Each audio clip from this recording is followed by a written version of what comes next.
start recording.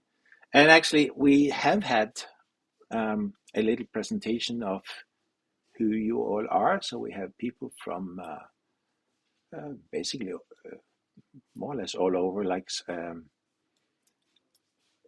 a German from Sweden, more Germans, UK and US. That's nice. And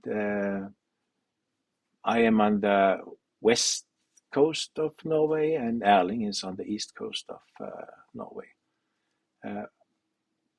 This is actually the map from the new website that can plot where the members are. And so if you become a member, then you can plot yourself. Okay. Let me just go fast here now. Yeah, I want to give the impressions we had from the Soul Symposium. So let's change to this other slide here. I didn't include you, Rainer. Sorry. Where's you're here somewhere? Somewhere in the middle, yes. So, okay.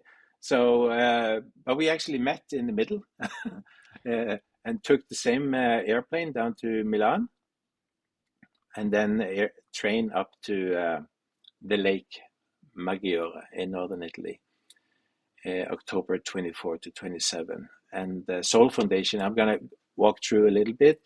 I put this map up because this was actually sent on the Signal group, and there were so many messages on this Signal group. So I got a little bit confused and difficult to follow all that, because I open it and then there's more than 100 new messages. But this one was like, okay, we're getting close. So getting excited, going to the hotel here. And apparently this is the area where they have the presentations, just kind of feeling how it's going to be. And this is what we get to. Nice hotel. The picture I had to send home to my wife to say that she could have been here too. Plenty of room. This is the lobby, meeting people in this lobby. And this is the morning. Actually, the time changed when we were down there. So the first morning, you could see the sunrise, and it was so beautiful. And then it shifted 1 hour, so you didn't get the same nice view next morning. The official picture that we had to take.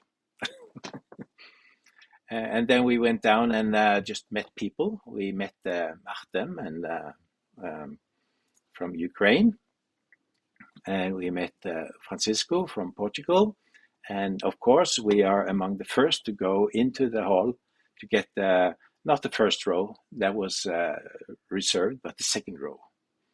And then it started, basically. So, but I want to comment a little bit about Soul Foundation and who's behind it, and what it is, what's so different with this one. So what they say themselves is that they want to bring together experts from academia and government. It's also a non-profit, but it's pretty high level, actually. So co-founded by Gary Nolan and Peter Scarfish. And Christian, you asked us, did we get to meet Peter Scarfish? Because we had a lot of emails with him before trying to get the meeting. But no, he was just too busy. Did you actually talk to him, Rainer? No chance. No chance. Either I was in some talks with people or he was very busy. So no. Yeah, we just gave up. So and they have the connections. So these are the people on the advisory board. Kevin Knut was not there, but Timothy Galdor and Beatrice. Diana was online, and of course Jacques Valère. Jacques Valère was basically the reason I finally signed up, because I wanted to listen to what he had to say. So they have their flagship annual event. They call it the Symposium. They've had it in the US, and this was the first time in Europe. And I faded down on the other side, but actually, kind of maybe it's even more important that they have a monthly digital show, as they call it, where members can actually meet and talk and discuss. So you see, the prices are very different from what we have. I mean, 2,500 a month for that maximum. Wow. 15 a month, that's okay. Then you get a little bit of excess. I do think you actually get to join the meetings and discussions, and maybe even the quarterly newsletter. But if you go further and further down, then you really have to pay a lot, I think. So what makes a difference? They've tried to make it high level, so academic, government. Um, it is they. I was using ChatGPT to say, how do you compare this so with other events and or other organizations, and it was kind of interesting that it didn't bring up other UFO conferences. It was comparing the Sol to Aero, NASA, and the Galileo project. So that kind of shows how high level it is. I don't expect you to be able to read it all, but you can probably find this online later on. So these are the speakers, and Gary Nolan was starting and introducing Beatrice. So this is the first day. Beatrice, Carl Nell, Luc Dini. So there are people here that I did not know, but I would say that most of these were kind of interesting talks. I have Gary Nolan and Jacob Barber at the end here, and I'll have a special slide for them. So Beatrice, of course, very good introduction. I thought, you have to correct me here if I remember Rainer, because I think she was talking about, like, now they were using telescopes to kind of look on the edge of the of Earth, and this was being used now to see if there are any objects just outside the atmosphere of Earth. Do I I mean, remember? what they're doing right now, I'm not sure. I mean, the main work, it was done with the photographic plates from the pre-Sputnik area. What Mm-hmm. they're doing something now, I don't remember exactly. Mm. No, I think that's what she said, that they were using telescopes even now, because if you are on this edge, then you can kind of be in the Ah, shadow, yeah. Mm. but so the sun will still reflect, but the telescopes can kind of get them, and they had even picked up. So she is like saying, like, it looks like we are being monitored, if I remember correctly. But I hope that they are going to bring us recordings from this. Mm. Um, Then we had Carnell, and he was basically going through a lot of documents. This is like the document number one from 1947, and then commenting on this early 1947, 1949, a lot of documents, and also kind of showing the disclosure plan that they have. What are the steps that they are working on now? So as you can see here, it says 26, phase 1, demonstrate UAP existence. Phase 2, correlate UAP signatures. Phase 3, characterize UAP performance, and so on until catastrophic disclosure avoided. Kind of, that's the goal. But interesting to see that the plan is there, and is it going to happen that way or not?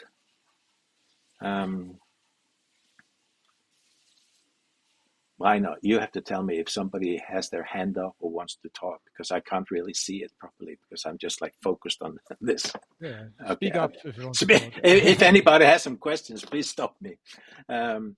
Luc Dini, the way I remember it is that this is a French organization that has a lot of information, they have people that can kind of look at data and find out what it is. Is it the star, a comet, or whatever it is?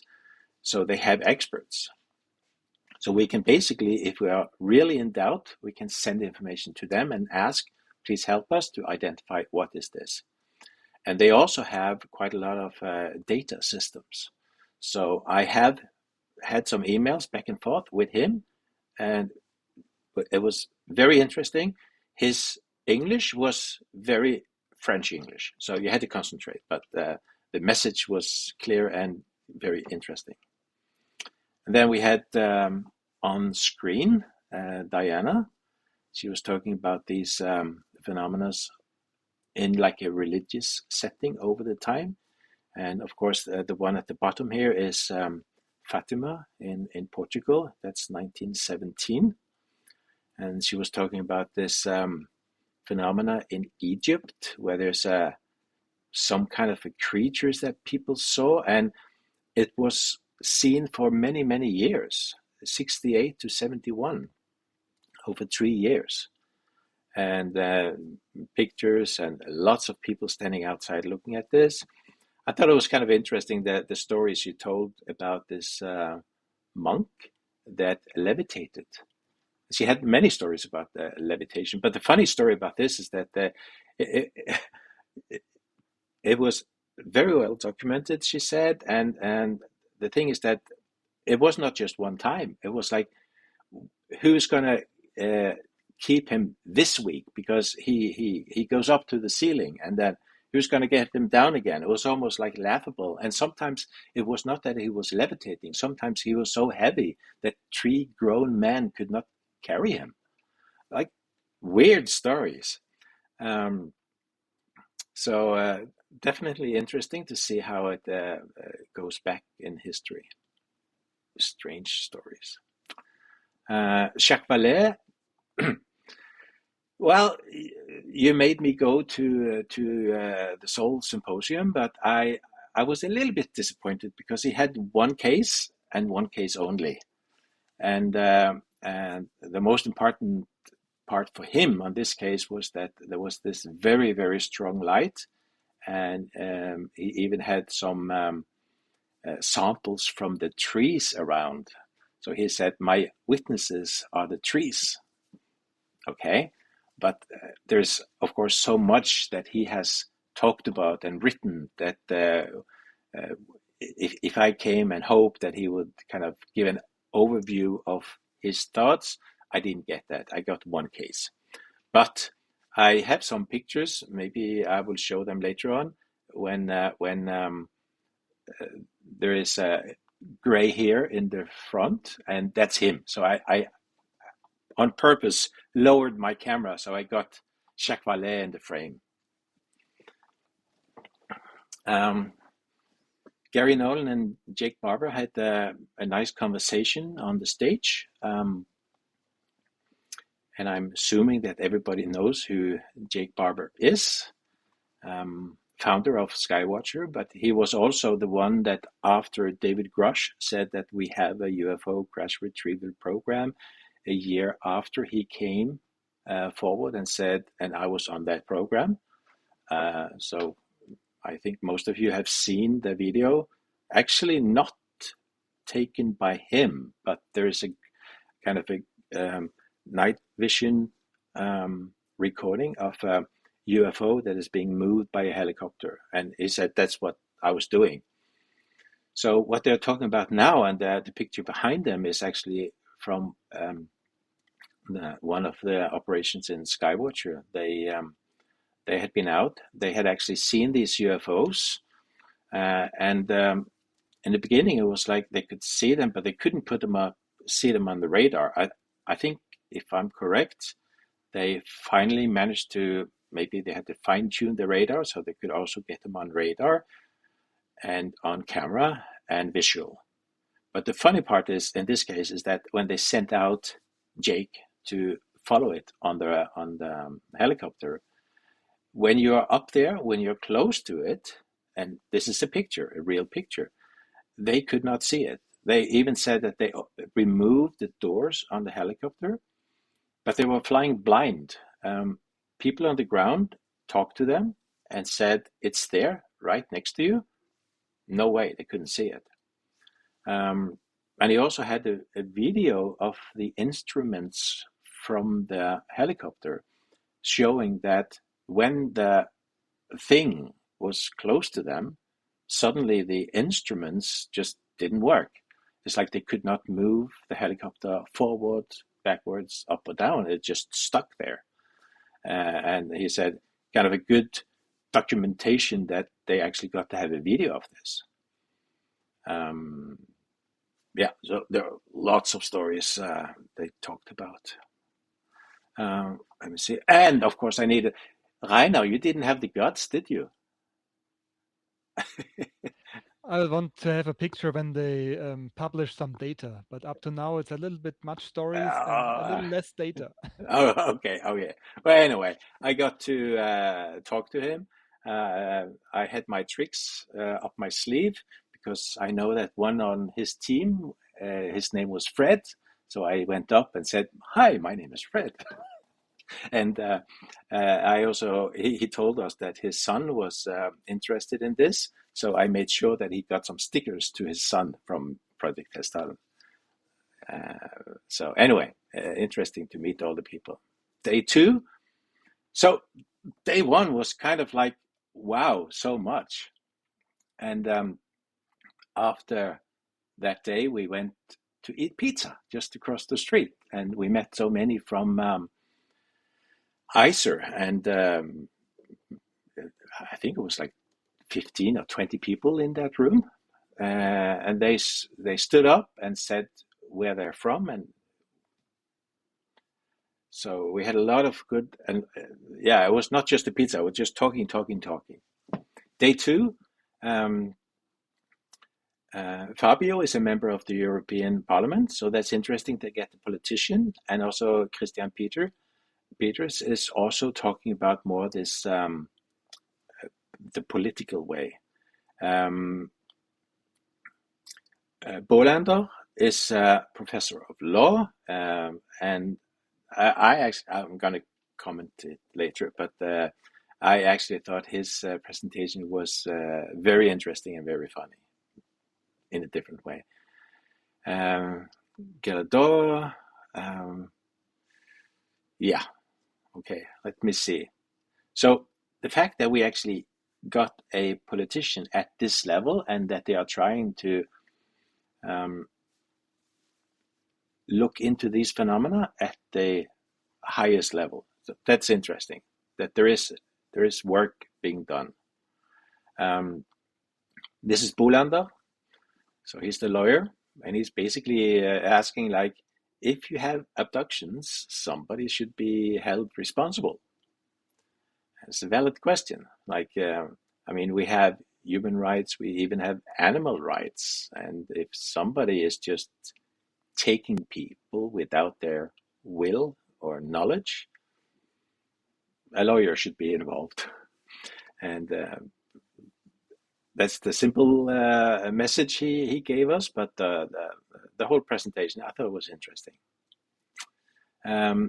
Tim Galador had a lot of slides about like what are the different organizations in the world, and it was so we had many slides, and it was nice to see our own logo on the screen.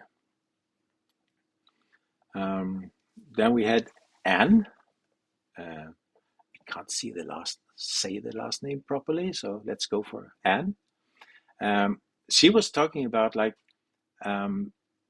how you can invest or fund this. She had a whole list of companies that had been investing or studying or weird phenomena, and to me it sounded more like if you are bold enough to go for the big questions, you may actually end up also be a what is it called again? A startup that really managed to do good, to actually earn money on this. So, but this was the money talk, and it was like, okay, she's talking in millions and billions. So it's like, okay. But I did actually get to talk to her 2 times later on, so that was interesting. And then this is just a little snapshot from our meetings in the bar, uh, having our pizza or eating at the restaurant, people that came over. This is a father and son, and the father was showing us lots of orbs. This is just one picture, but he showed me like 10, 15 of these orbs that show up when he's taking pictures. Interesting enough is that both his son and this person that showed up during our meal, they were talking about out of body experiences. Um, I had another selfie. This is from the YouTube Samoa. That's not his name. I think his name is Rob something. But anyway, he is the reason that I thought I started to understand a little bit what Jacques Vallée was talking about, because he has this very nice summary of all his books and all his theories. So go and look at Somoza, and I think it's a uh, two-part video of about Jacques Vallée. And then I went around and took pictures of people's tummies until I find out I just go and get their card. So, but anyway, just to go from um, the hall to the lunch and to be in the lunch, and at night go in the pub, uh, whoever you sat down with was just like amazing. You got so many interesting stories and you met so many interesting people. So that was definitely a very, very good part of the whole conference. Closing day. Some people actually didn't know there was this closing day. Um, if you want to have a little summary of what happened, you can actually go to um, Chris Leto. He has a nice little chat with that UFO podcast. Yeah, I think he's an Irish guy. So I was walking from the conference area to the lunch area, and I heard some Irish voice, and we've been on his podcast. So I just said hi, and he was like, "Oh, hi, Fred." So he remembered me. That was nice. But you should go to Chris Leto and listen to when they are talking, because that's also kind of, you get a feeling of how this whole conference was. In this one, I don't have any comment about this space psychologist, but James Fowler, this guy, and Jeff. So James Fowler is basically the guy behind this dog whistle that we've heard about. And now they have 11 classes that they have identified. And I think it was during this speech he said that it's like these are moving so fast. So to get a good picture is like you have a friend and tell him to go 2 kilometers in whatever direction. You don't know which direction. And then he's supposed to shoot a bullet at a time, and you don't know when or which direction, and you're going to get the picture. So that's how he explained how difficult it is. But they have now up to 11 classes that they have identified, or that they have taken pictures of and now put into categories. They also had a lot of slides about the drones, and maybe this is brought up again now because there are drones in Europe. Personally, I think the drones in Europe is because of the situation in Europe, but there are lots of things in New Jersey and that area that are still confusing. So they went through a lot about that. And then at the end, it was Jeff. And Jeff was military guy. And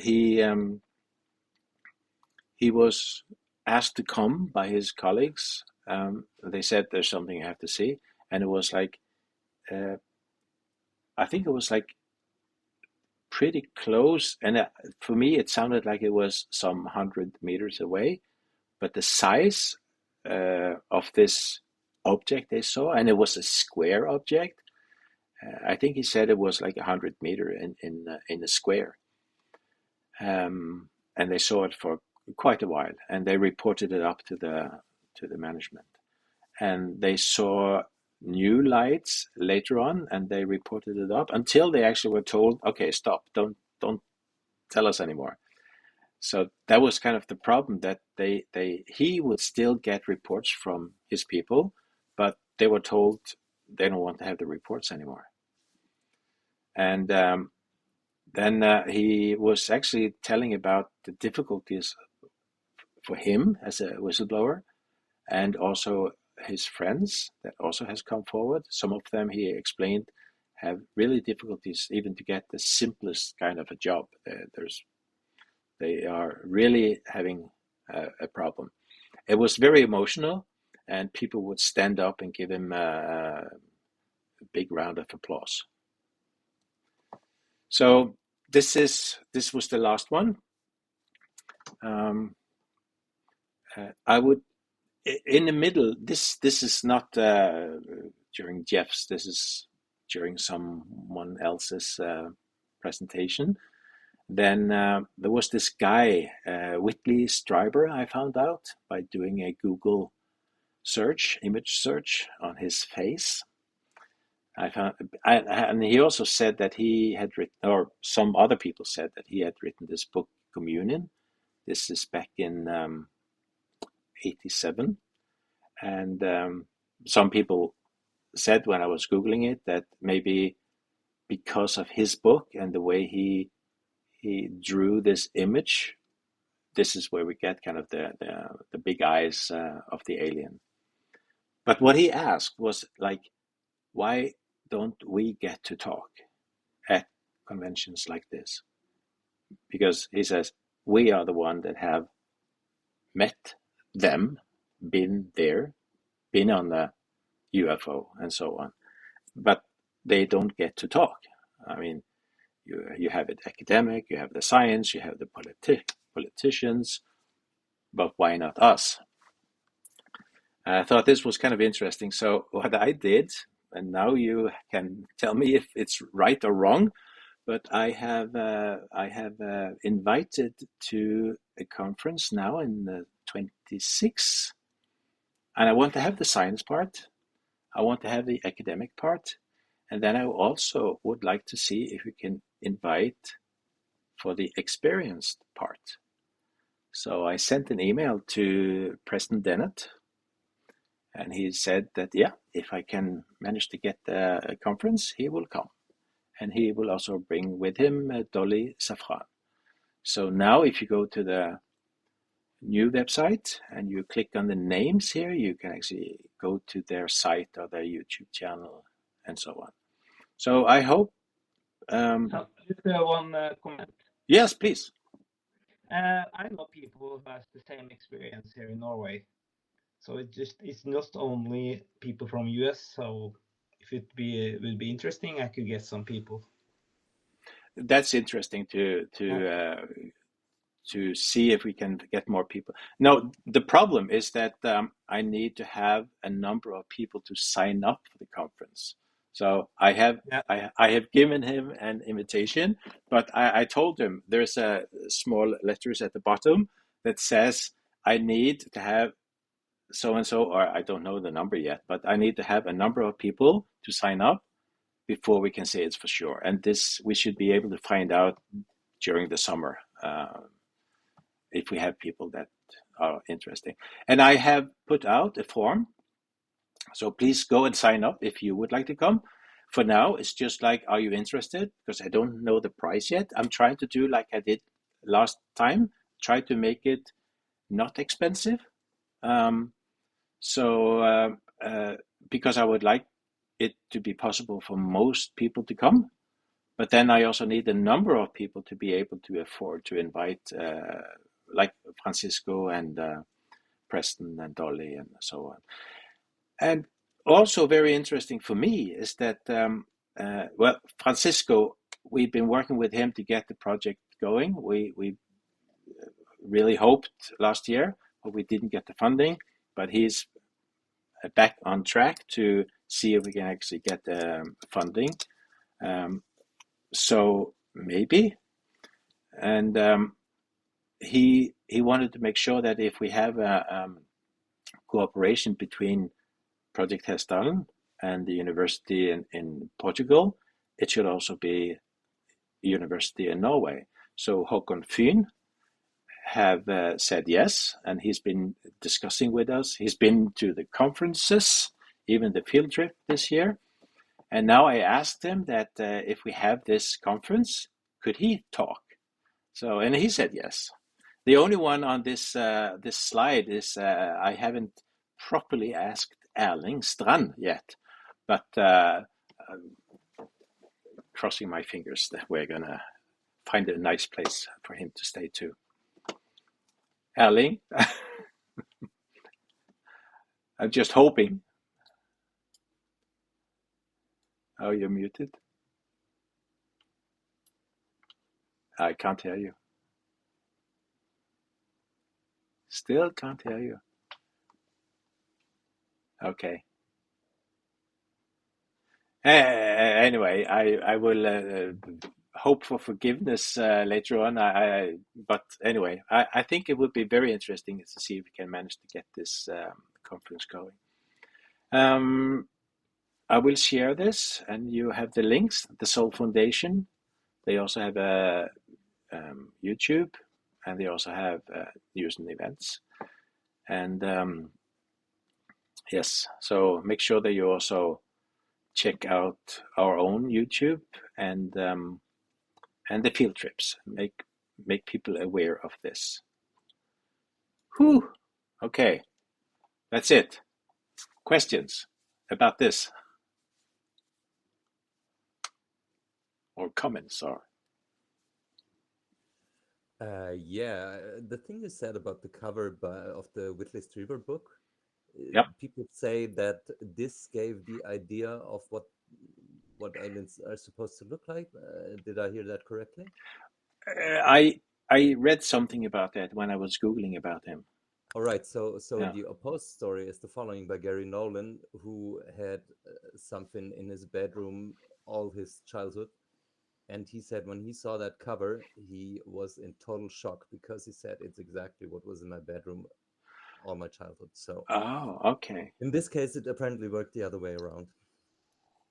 Mm-hmm, mm-hmm. That's Yeah. what Gary Nolan says anyway. So I Yeah, heard him say yeah. that. Okay, interesting. Yeah. Well, if he says it exactly like it looked, then it's kind of confirmation that the picture he drew is like what people recognize. I think he's written many books now. Any other questions? No? Yeah. Tom, Andre? Yes, I'm just wondering, I missed the first part of your story, but where was this and when was it? This was... why am I going like this? I could go to page 2. No, page 1. In Italy, in October. Italy, okay. Yes. Yeah. Yes. So then you have to go and listen to the recording. You can get Yeah, it again. and as I Yes. understood, you met a lot of interesting persons there. Oh, definitely. Definitely. It was really nice. I mean, I can just go to page 5. Just we met Artem and Francisco, but just the people. Let me see if we have the other one here, which is here on the 26th here. This is just like a little snapshot of us being on the pub or in the restaurant or in the lobby. So many people, so interesting. Are they going to hold the same conference the next year? Well, now this is the third time, so I definitely think so. Okay. It's expensive. I think I paid $650. I think Rainer, you were early. Yeah, it was like $550 the conference fee alone. Yeah, that's the conference fee alone. Yeah, Okay. yeah. And we paid it by ourselves, so no funding from people who are members was used. No, yeah. And Then you have the flight tickets and the hotel. Exactly. Yeah, but Yeah. if you have a year to plan. Yeah. Yeah. If you have a chance, I would definitely recommend it. It was sounds extremely very exciting. Yes. Yeah.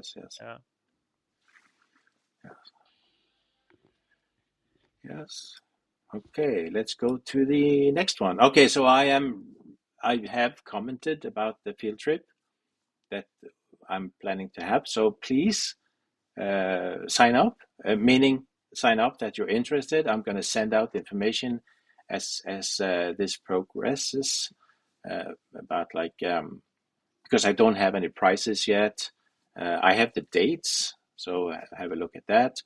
And I have the speakers as a beginning. And if we get more, if we have enough people, we can get more speakers. But please try to announce this the best way you can. If I have if you go to this main page, field trips, you see there is this page. Maybe I can just go there. Not this one, but this one, and field trips. And I have this as a poster. It doesn't say anything about the conference. It just says that we organize field trips. But this one you can print out to make people go to this page, and then I have on the page 2026, and people can read more about it. I'm planning to make a poster for the conference too. So if you could help me to actually use that or wherever you can, just please help me on that. Yes, that's it. And now, interesting, I got the telephone call from Matthias Tømmervold today. And he is the member that have said that he wants to spend at least 3 months out during the winter. And he's still planning for that. But now what he wants to do is to take April 26, 6 weeks, so more than April. And now he's working with young kids, and he wants to have a youth field expedition, almost like this science camp. So he's going to call Erling, get some good advice. If anybody else is in the area at the time, he would like to know about it, maybe get some help. And he's just starting to plan this, what to do, how to do it. But he is also planning to make a town hall meeting in either Hessdalen or Holtålen or Røros or whatever, a town hall meeting. And he's not sure yet if that's going to be before this 6 weeks or during the 6 weeks or after. But he does want to invite this, and he's starting by talking to the local newspaper, saying that this is happening. So that's interesting. I have some equipment that Tanya gave me, like Geiger counter and EMF and whatever. So I'm going up to Trondheim in December so that he can get that equipment. And if we can get other equipment that they can use, then tell me or what should we do to help him on this. But I think this is exciting news. Any comments about this? Can you hear me? Yeah, now I can hear you. Yes. Yeah, no, there you are. There you are. Hi. What do you think about this? Very exciting. We are going to talk on Friday, discussing this young students taking part of it. And that will be very exciting if he manage, or when he manage, doing the proper preparation. I would guess it would help him a lot if someone else than the teachers of these students could participate these days. So I will urge him to ask for help from people who could help a little bit and make a good plan. Yes. Yeah, I think we could help a lot by just planning, helping on the planning, maybe helping with some equipment, whether it's like physical equipment like this, or it's even some documentation or whatever. So I think there's a lot we could help with. He is also working with Håkon Fyn. So then we have, they are trying to get funding for a project.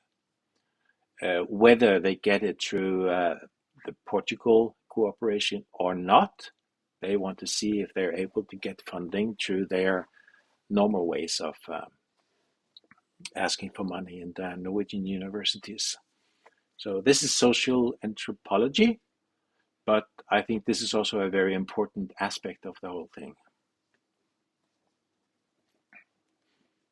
Okay, I tried to breathe a little bit in between so you get the chance to have a question, but okay. My next slide is just a reminder. Let me see. This is the reminder that the age of disclosure is soon to be available. So that will be exciting, interesting to see how that documentary is going to have an impact or not. But I think it's only a few days and it should be available. Then we have been invited to speak at MUFON, and we are now, it's going to be me and Rainer that will have a presentation online in a few days. So that's interesting. And maybe you can comment on this, Rainer.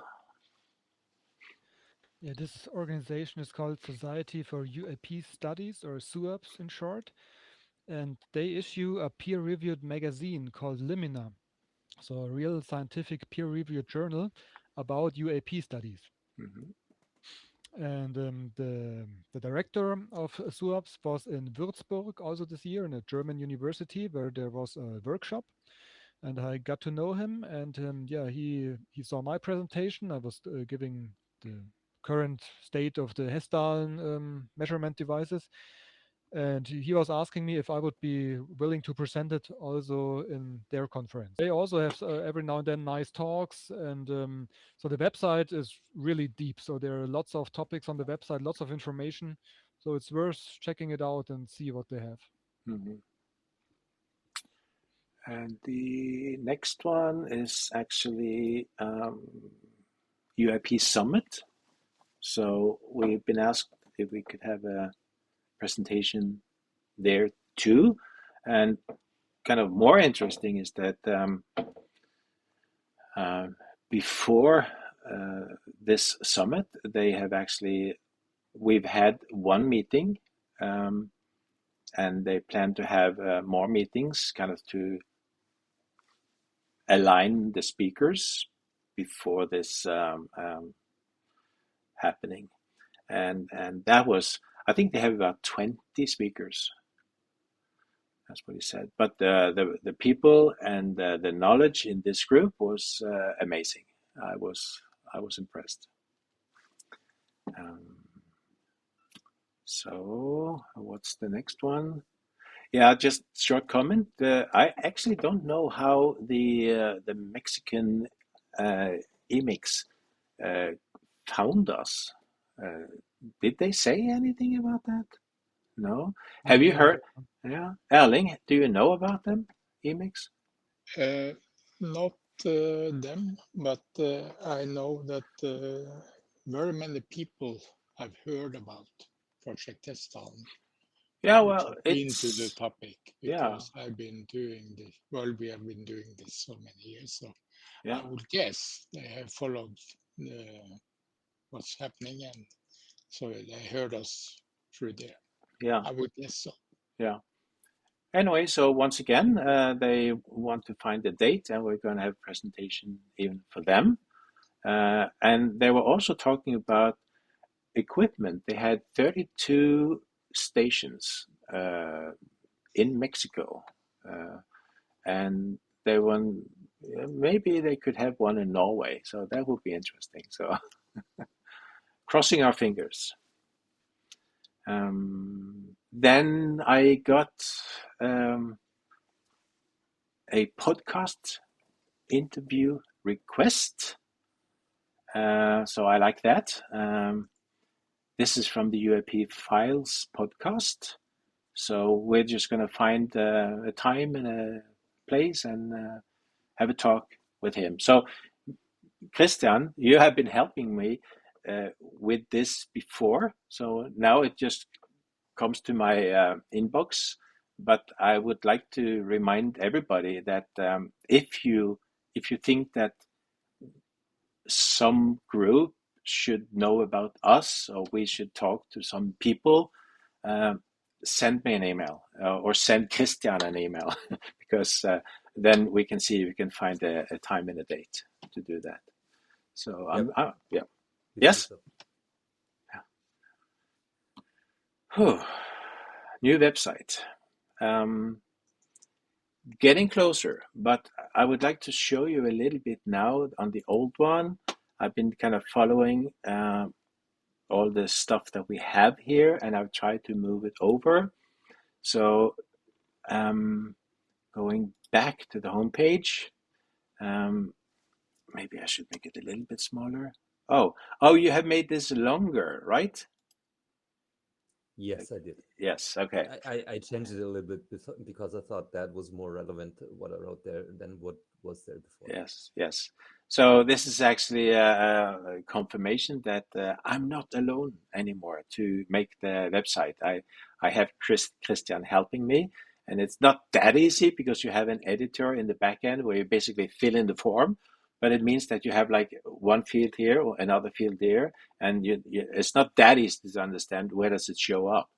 So this is not the page. This is what I call a part or a tile, I like to call it. So so a normal page is, let's go to a normal page. Let's go to the About Us and this one.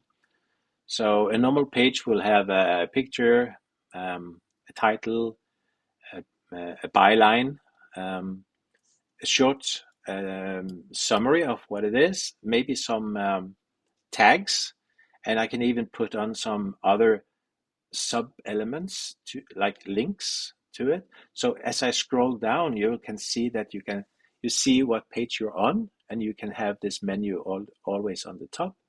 And I try to make it so that the text itself is not too wide. So I have like this is the width of a reading column, but then you can have some breakouts. And actually, if anybody is interested in those details, I have about this site.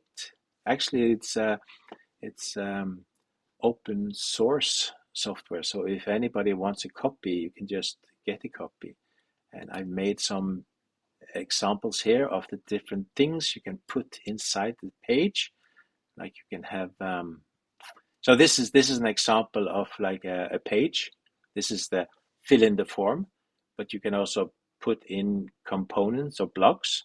So if I want to have an image row or an image list, different look, these are the parts, and this is the text column. I can have 2, 3, 4 columns, callouts, collapsibles, YouTube video that you can just embed, and so on. Documents that you can just embed. Images that can be as wide as the image is, another breakout of that column. So I feel that I can do most of the things I want to do, but it is kind of like we made the menu first, and I've moved most or some, as you see here, this does not contain enough. Witness reports, I have moved over most of these pages here, so that's fine. Theories, I put this on the theories, and I have, actually this is kind of interesting because what I did was I used Notebook LLM or Notebook LM and fed it with all the reports that I found about Hessdalen. And then I asked it, can you give me the theories? So it gave me this information. So you see how it is. There are sites that are pages that are still coming soon, and I would like to move them over, but maybe one time I'm just like, okay, it's enough. I'm going to keep it as it is and just change it. I have 2 comments. Yes. First of all, the pictures, type 1, type 2, type Yeah. 3, type 4. Yes. You have forgotten. Yeah, I've forgotten. You should, I think you should change this before this is too much spread out, because people will copy this and send to other places, etc., etc.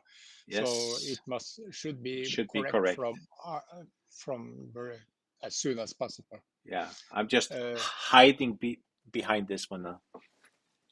Yeah. Yeah. I think that's important. That's important. Yes. Yeah. And a comment that you're talking with Nordland MUFON, and that's great. I had a presentation for them last year, I think. Okay. So you don't need to repeat all the old stuff for them. I think they are more interested in the new stuff which you have. Yeah. Yes. Because I told them all the old stuff. Okay, that's good. Yeah. I'm trying to reduce my part so I get more to Rainer. Yes. Yeah. Okay, good. 2 more things here on this one. We have a site now that you should be able to use. So if I'm looking for something, let's go for the field. You will see that you find it in the news, the pages, and also on the people. So, and if you go to this one, you go to the people page. So you can all have, as a member, you can have your own page. So you kind of get your card at the top, and then you can write a lot of information. I don't make it that easily available to everybody. So like this one, he gave me some words. I put them in, but we can make this into a long description. Now you can go to the members page. I have logged in, and if you're not, but you're a member, there's a login button. You use your email, and you get a message in your email that says click here, and then you go back to the page and you're logged in, and you'll stay logged in for a while. So now you can use the dashboard, and you can go to edit profile. And I've sent out some emails about this, because you can then choose a profile image, let it be square. you can set some privacy settings. If you go for visible to other members, not, then you're kind of like totally hidden. And I'm the only one that can see that you are in the list because you're not visible to anyone. But if you are visible, you can also choose if you want to be visible to the public. But if you don't, then there's no question about, do you want me to show the email or your mobile number? So, but I would hope that people is okay being visible to other members at least, and the public. And then you can type in your own number and a short summary. And if you have a web page, you can link it in here. And this location for the map, it says here in small text, don't give your house, but give kind of maybe the center of your town or the region or something like that. So when we look at the map, you will see that there are, like here in some places, I think let's go for the Sweden one. This one, Erik Lindqvist, doesn't live there, but he lives in Sweden. So I just plotted him into Sweden. I don't live in the middle of my town. I live close by, but not exactly there. So, but please, it would be nice if you plot it in so we can have some kind of a map. Then you can also do like, where's the software team? And you can get the list of, there's not many. Let's go out. Okay. Where are the board members? Okay. Scientific, this one, I think we have. So, yeah. Marek, and so on.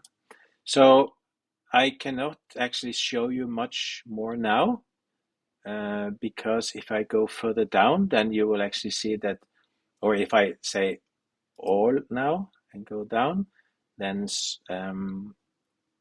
there is a stop sign on those people that are, I will not go any further, on those people that don't want to be public. So the only way you can see those members is if you log in as a member, then you can see the other members. But I think it's kind of interesting to see where are we, have a little description, and also I made a forum so that we can go in and have some discussion that are behind this. So we can have a description and also responses to this. Let me see, go for this one, making the forum better. It was just my little list of remembering things, and you can read. I just used this to test it out. So I had the request, and then I reply to it, and then you see done, whatever. But the goal of this is to, like now, maybe this is the place where you could use the youth field trip. Matthias could ask for help wanted for the April events, and we could comment and help. So on this one, when you're logged in, you can create a post. You have some formatting, you have upload of an image, and this is just to have some extra links to it. I think that's it about the newspaper. Yes, I did comment already, I think, on the tags. Let's go to this one. And I show there's a tag here. So if you click on the tag, it works as a search for the tag. So if you want to have another tag, you can just click on it like this. Okay, questions? That's it, you get.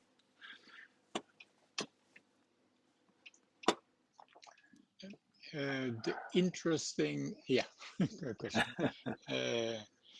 The interesting pictures from the blue box. Mm-hmm.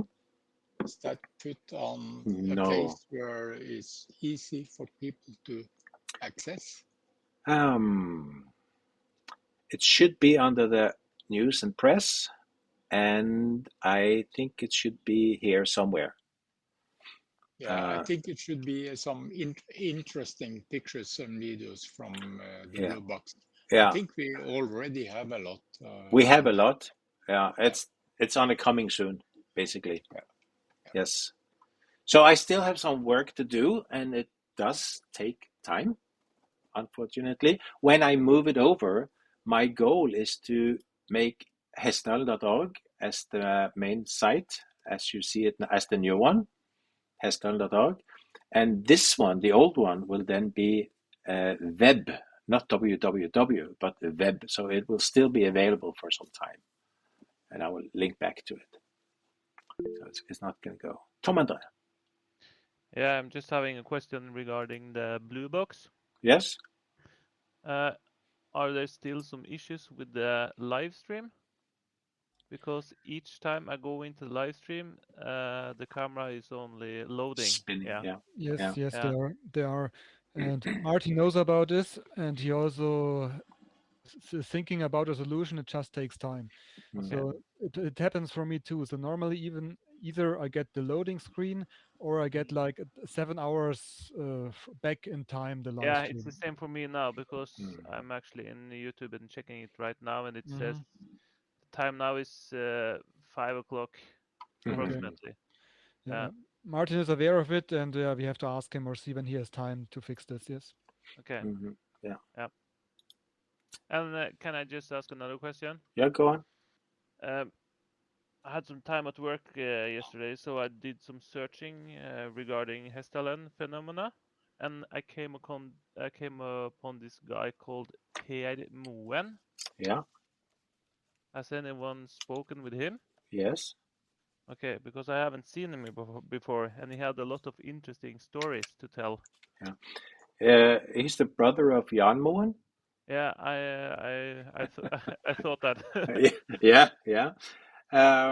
And during one of my visits to Hestdalen, I was reading Fjelljung, the local newspaper, and I saw that he had written an article. So I got his phone number, I called him, and I went to see him. And he actually had, where is that again?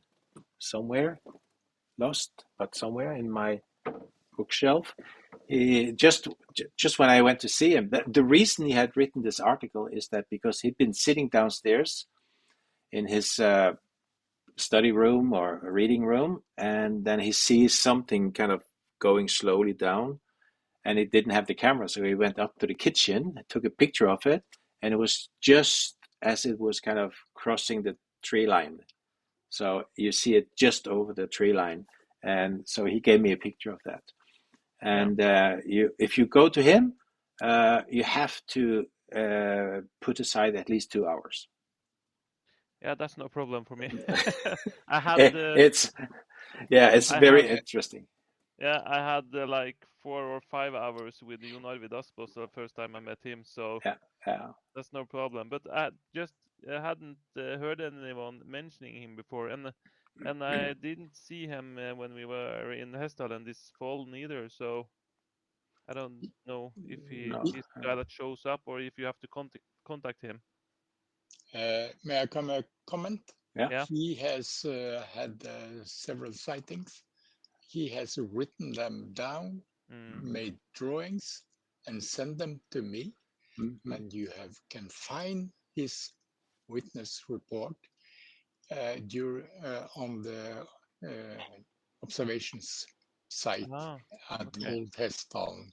Yeah. I don't remember exactly the year, but if his drawing was of a flying disc, so it's quite easy to if you scroll through the reports and you see a drawing of a flying disc in the stories, then you can read his story. Yeah, because he told a lot. I came upon this podcast with him on NRK, .no, and there he was telling a lot of very interesting stories. So, and that was even stories that I hadn't heard before. So I think he's a very interesting guy. So I wrote down his phone number. So I'm thinking about calling him and maybe ask him if I can come up and have a chat with him. You just do that, and he'll be happy to do that, I think. Yeah. Yes. Definitely, yeah. Yes. Actually, the next thing, before we go to the blue box, just remind everybody, do tell people about the newsletter Hessdalen, Discord Hessdalen, events Hessdalen, and so on. So, okay, that's it. Just have to say it. We need more members. So, Rainer. Yeah. Yeah, this is a sighting we had some time ago on the Legacy, the 20th. And this was special because at first sight it looked ordinary, but then we saw that this blinking light, which is encircled in red, which you can see, was there for roughly 1 hour and 20 minutes. So for 1 hour and 20 minutes, something was flying very slowly and also blinking very slowly. So normally if you have a plane, you know, it blinks red or green or even white every 2 seconds or so. But this thing, it blinked like once in a minute. So if you watch the video in normal speed, yeah, you hardly see anything. Only in the stacked image, when you sum up for brightness, you see that it's moving and blinking. Like I said, 1 hour and 20 minutes, and our board member Psyche is very good in identifying satellites. So far, he did not find a matching satellite for that. I checked flight radar, of course, but there was nothing on flight radar. So we're discussing a little bit on Discord, but at the moment we don't know yet what this was. Yeah, and I'm showing here this is where it starts, and then the next 20 minutes, and then the next, and then the next. And this is a sighting which we recorded on the 2 cameras, because we have the cameras on the blue box, of course. So one camera on the blue box caught it with a little more noise, and then we have the Cam 3 in commissioning close to the lake, and there you can see it quite well. And so we have it on both cameras, so we are sure it's not a lens flare artifact or something. Yeah, but we don't know what it is. And so this should absolutely be on the page for interesting pictures and videos, which is easily accessible for people. So that on the front page, you can click on one button, interesting pictures from the blue box. And that could also be split in different years. So yeah, definitely. Yeah. Christian. Yeah, I'd also like to put it up on the recent sightings or recent findings page. But as Erling said, maybe we need a page that is more easily to find because for those kinds of things. So maybe we need 2 places for it on the website. Well, we can have it on the front page. I didn't know what to put on the front page, and I tried to explain it to you when we were going through how this editor is working. So as it's working is that I can say that on the front page, I want to show this page or that page or another page. I can add 1 or 2 or 3.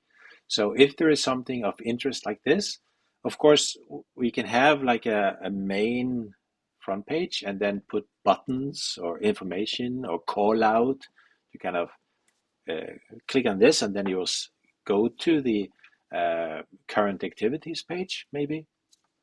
I think the main thing is with one click, you see an interesting picture.